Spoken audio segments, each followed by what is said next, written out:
Retrouvez les interviews santé de Rebecca. Bonjour à toutes et à tous, j'espère que vous allez bien. Je suis heureuse de vous retrouver cette semaine dans cette émission santé sur Radio JM. Aujourd'hui, nous allons parler de cholestérol, ce mot que l'on entend souvent, parfois avec crainte, parfois avec confusion. Faut-il le bannir? Faut-il le surveiller?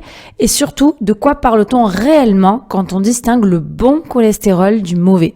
Pour en parler, j'ai le plaisir d'accueillir le docteur Cécile Fedzi, endocrinologue, qui est déjà intervenue 2 fois dans cette émission pour parler du diabète et de la thyroïde. Vous pouvez retrouver ces interviews sur le site de Radio JM. Bonjour docteur. Bonjour Rebecca. Merci d'être avec nous aujourd'hui sur le plateau de Radio JM. Pour commencer, pouvez-vous nous expliquer ce qu'est le cholestérol et pourquoi il est essentiel dans notre organisme? Oui, donc le cholestérol, il faut bien comprendre que c'est indispensable à l'organisme humain, parce que c'est un constituant essentiel de certaines choses comme les membranes cellulaires, comme des hormones stéroïdiennes qui servent à faire les androgènes et le cortisol. Donc on en a besoin, il ne faut pas complètement le bannir. Il est synthétisé au niveau du foie et après il est acheminé vers les autres cellules de l'organisme. On parle souvent de bon et de mauvais cholestérol. Quelles sont les différences donc entre le HDL et le LDL? HDL donc bon et LDL mauvais. Pour vulgariser. C'est ça. En fait, il y a un seul type de cholestérol. Ce qui va distinguer le bon et le mauvais, c'est le transporteur qui l'achemine quelque part. En gros, le HDL, qui veut dire High Density Lipoprotein, donc qui est le bon cholestérol, ça va acheminer le cholestérol vers le foie pour le faire réabsorber et rééliminer. Et donc, ça va éviter que ça s'accumule en gros dans les artères, alors que le LDL, qui veut dire Low Density Lipoprotein, ça va l'acheminer vers les cellules. Et donc, vu que ça va pas vers le foie, mais que ça part du foie et que ça va vers les cellules, là, c'est là qu'il s'accumule dans les artères et c'est pour ça qu'on dit que c'est le mauvais cholestérol. Et donc, pourquoi considère-t-on le LDL comme un facteur de risque cardiovasculaire majeur? C'est parce que justement, il reste plaqué dans les artères? C'est parce que c'est lui qui stagne dans les artères, qui constitue la plaque d'athérome et la maladie d'athérosclérose. Et donc, c'est lui qui va se déposer, par exemple, sur les carotides, donc qui sont les gros vaisseaux qui irriguent le cerveau et qui sont à risque quand on a les carotides, entre guillemets, bouchées de faire des AVC, ou sur les artères coronaires du cœur qui peuvent faire des infarctus. Que voit-on aujourd'hui sur une prise de sang en ce qui concerne les bilans lipidiques? Alors, quand on fait la prise de sang en demandant le bilan lipidique, il y a 4 paramètres qui ressortent. Donc, il va y avoir le cholestérol total. Finalement, on ne le regarde pas trop, celui-là. Il est mesuré, mais il sert plutôt à calculer les autres paramètres. Les autres, donc, ça va être le LDL. Donc, on a déjà dit le mauvais cholestérol. Lui, l'objectif de LDL, en fait, il dépend vraiment du profil du patient. C'est-à-dire que quelqu'un qui n'a aucun facteur de risque cardiovasculaire. Donc les facteurs de risque cardiovasculaire, c'est tous les autres facteurs de risque de faire des AVC ou des infarctus, donc l'obésité, le diabète, le tabac, l'âge de plus de 50 ans chez un homme, 60 ans chez une femme. Donc quelqu'un qui n'a aucun facteur de risque cardiovasculaire, on veut que son LDL soit en dessous de 1,30 g. Quelqu'un qui, par exemple, peut avoir du diabète, on veut qu'il soit en dessous de 0,70 g par litre. Et quelqu'un qui a, par exemple, déjà fait un infarctus, on veut qu'il soit très très bas, on veut qu'il soit en dessous de 0,55 g par litre. Donc l'objectif de mauvais cholestérol est vraiment dépendant du profil du patient. L'autre paramètre que vous allez avoir, c'est le HDL, le bon cholestérol. Lui, on veut qu'il soit plutôt haut, vu que c'est celui qui va un peu être éliminé. Il faut qu'il soit au-dessus de 0,40 pour un homme, 0,50 chez une femme. Et le dernier paramètre, le 4e que vous allez avoir, c'est les triglycérides. Les triglycérides, en soi, c'est pas vraiment un marqueur de maladie cardiovasculaire, mais quand c'est très très élevé, on considère quand c'est supérieur à 10 grammes par litre, ça peut faire d'autres problèmes comme des pancréatites. Donc dans ces cas-là, il faut quand même le traiter. Quels conseils donnez-vous à vos patients pour améliorer leur cholestérol naturellement? C'est les règles diététiques qu'on donne pour beaucoup d'autres maladies. Donc déjà, on leur dit d'augmenter leur apport en fibres, parce que les fibres, ça permet de moins absorber du coup le cholestérol, parce que ça va permettre de les évacuer dans les selles. Donc c'est les légumineuses, les légumes, les graines de lin, de chia, tout ça. Une alimentation plutôt riche en matières grasses insaturées, donc c'est les oméga 3 dans les poissons gras, les graines de lin, les noix, les oméga 9 dans l'huile d'olive, les amandes, l'avocat. Éviter tout ce qui est graisse saturée, donc ça c'est les matières grasses en général animales, le beurre, la crème fraîche, le lait, les œufs, la viande grasse. et favoriser aussi les aliments à index glycémique bas, parce qu'on sait que quand on a les aliments à index glycémique haut font sécréter l'insuline et que l'hyperinsulinisme, ça favorise la synthèse hépatique du cholestérol. Et après, comme d'habitude, lutter contre la sédentarité, l'obésité. Et donc tout ça évite de faire grimper son LDL, où il y a quelque chose à faire en plus de ces règles-là gynédététiques. Non, c'est vraiment les règles habituelles. En fait, il n'y a pas d'aliments magiques ou de recettes, quoi. Ouais, bon, c'est pas... On tente, j'ai tenté. Et donc, quels sont les premiers traitements médicamenteux que vous proposez ? Alors, en premier, on propose un traitement qui est bien connu, qui sont les statines. Donc, il y en a 4 de statines. Il y en a 2 qui sont de plus forte efficacité, qui sont l'atorvastatine et la rosuvastatine. Pardon. je m'étouffe. C'est à toi de poser. Non, tu veux que j'explique Du coup, il y aura un petit montage à faire, faut que je tousse. Pardon. Après, tu me demandes comment ça agit, mais si tu veux, je peux enchaîner direct sur comment ça agit. Non, donne-les-moi, je te pose la question. Ok. Je vous réponds du coup. On doit refaire la question ?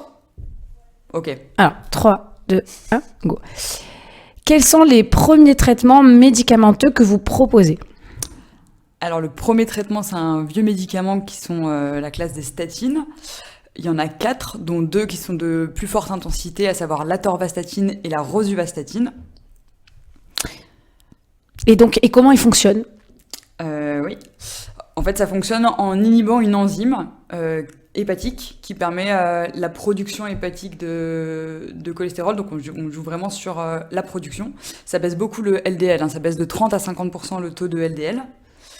Et si ça suffit pas, on ajoute un autre médicament qui s'appelle l'ézetimibe, qui a un autre mode d'action, qui inhibe l'absorption au niveau intestinal. Donc les deux, ils agissent vraiment en synergie, ils agissent en complément. C'est pas soit l'un soit l'autre. On peut mettre les deux ensemble, vu que justement, ils n'ont pas le même mode d'action. Il y a un qui agit sur la synthèse et l'autre sur l'absorption. Est-ce qu'il y a des effets secondaires à ces médicaments ? Eh ben oui, il y a des effets secondaires très connus qui sont les douleurs musculaires, qu'on appelle les myalgies. Pour les statines ? Pour les statines, pardon, oui. Mais en réalité, c'est pas bien grave parce que si on les arrête, ça s'en va. Donc il faut l'essayer pour savoir si on fait l'effet indésirable. Et c'est au bout de combien de temps qu'on peut avoir un effet indésirable ? Très vite. Au bout de 3 jours, on peut avoir l'effet indésirable. Des fois, on donne des conseils aux patients de ne pas les prendre les jours où ils font des sports, de les prendre 15 jours sur 2. C'est pour ça qu'on dit aussi de prendre plutôt le traitement le soir parce qu'après, on va se coucher et qu'on est au repos. Donc c'est des petites astuces qu'on peut donner comme ça. Et donc si jamais il y a une douleur musculaire, donc au niveau surtout du mollet, là, c'est arrêt immédiat des statines. Général, bien évidemment, on consulte quand même son médecin, on le fait pas tout seul. En fait, on dose une enzyme dans les muscles qui s'appelle les CPK. Si les CPK sont supérieurs à 3 fois la normale, on est à peu près sûr que c'est imputable à la statine, parce qu'on peut avoir des douleurs musculaires quand même pour d'autres choses.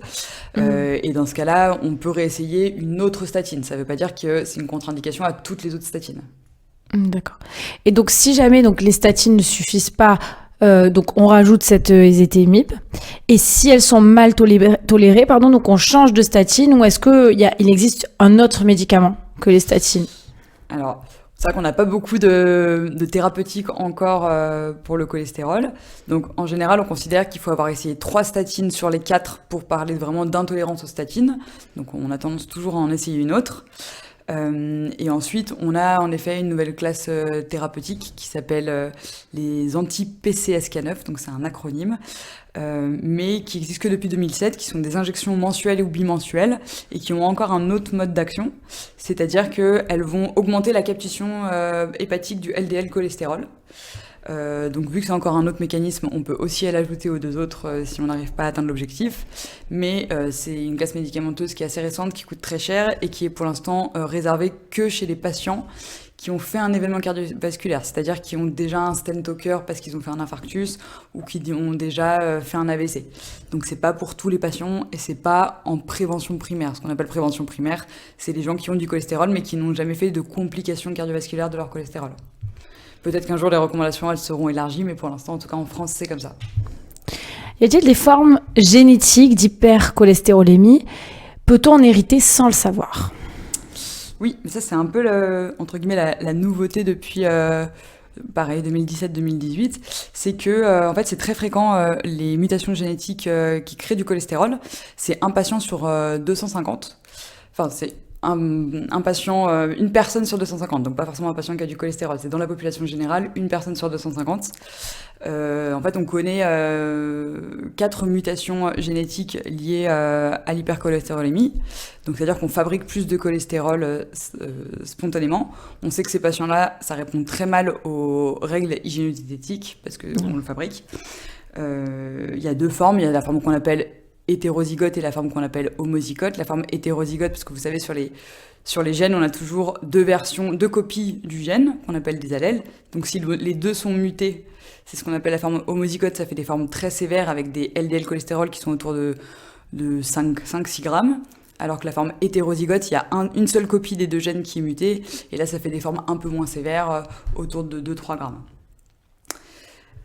En gros, le médecin traitant ou le cardiologue ou l'endocrinologue doit y penser si l'adulte a un LDL supérieur à 1,90 avec une histoire familiale un petit peu d'événements cardiovasculaires précoces dans la famille, chez les parents, chez les frères et sœurs.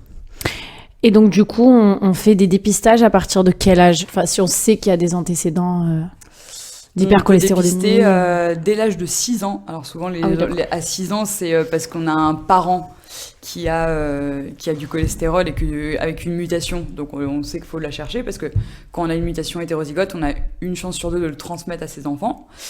Pourquoi si tôt ? En fait, c'est parce qu'on sait que c'est des gens qui sont exposés à des taux de cholestérol depuis la naissance, vu qu'ils ont de la mutation. Donc en fait, le but, c'est de les traiter le plus tôt possible. Donc on peut mettre des statines dès l'âge de 6 ans, même si ça paraît être un médicament pour les personnes âgées, parce que historiquement c'était un peu ça. On met des statines dès l'âge de 6 ans pour éviter que justement la plaque d'athérome se forme. Mais c'est rare quand même chez les enfants. Enfin bon, on a dit que c'était une personne sur 250, mais du coup c'est une personne sur 250. Enfin, pour les enfants, pareil, quoi. Oui. Quels sont donc le fait de dépister de manière précoce chez les enfants, donc ça évite, comme on disait, la formation des plaques d'athérome qui sont donc responsables de pathologies cardiovasculaires. C'est ça ? Oui, c'est ça. Quel message souhaiteriez-vous faire passer à nos auditeurs concernant la prévention des maladies cardiovasculaires liées au cholestérol ? Et on terminera par ça, sauf si vous avez encore quelque chose à rajouter après tout ça. Le message, parce qu'on le voit beaucoup en consultation, c'est que les gens, ils ont un peu peur des statines, ils n'aiment pas les statines. C'est sûrement lié, il y a eu toute une polémique, surtout autour de 2016, il y a un reportage Arte qui est encore disponible, qui s'appelait Cholestérol, le grand bluff, où il faisait un peu il cassait un peu le cholestérol, les statines, en disant qu'il n'y avait pas de vraies preuves, que c'était les laboratoires pharmaceutiques qui voulaient qu'on vende leurs médicaments. Mais en fait, il y a des vraies méta-analyses solides avec un vrai lien entre le LDL et les maladies cardiovasculaires. Et on sait que dès qu'on baisse son LDL cholestérol, donc son mauvais cholestérol, de 0,4 g par litre, on baisse de 20% sa mortalité cardiovasculaire. Donc il y a une vraie corrélation. Ça fait peur aussi pour les effets indésirables parce que c'est vrai que c'est fréquent. Après, c'est comme tous les médicaments, c'est pas parce que quelqu'un le fait que nous on le fera, et tant qu'on l'a pas essayé, on peut pas le savoir. Merci beaucoup, Dr Fedi, pour votre intervention aujourd'hui pour parler du cholestérol. Merci à toutes et à tous, auditrices et auditeurs. Vous pouvez retrouver cette interview sur le site radiojm.fr, notre page Facebook et Instagram ou sur l'application RadioJM. Et bien sûr, si vous avez des commentaires ou des questions, vous pouvez écrire sur notre page Facebook ou en privé sur mon mail rebeccaatias@radiojm.fr. Merci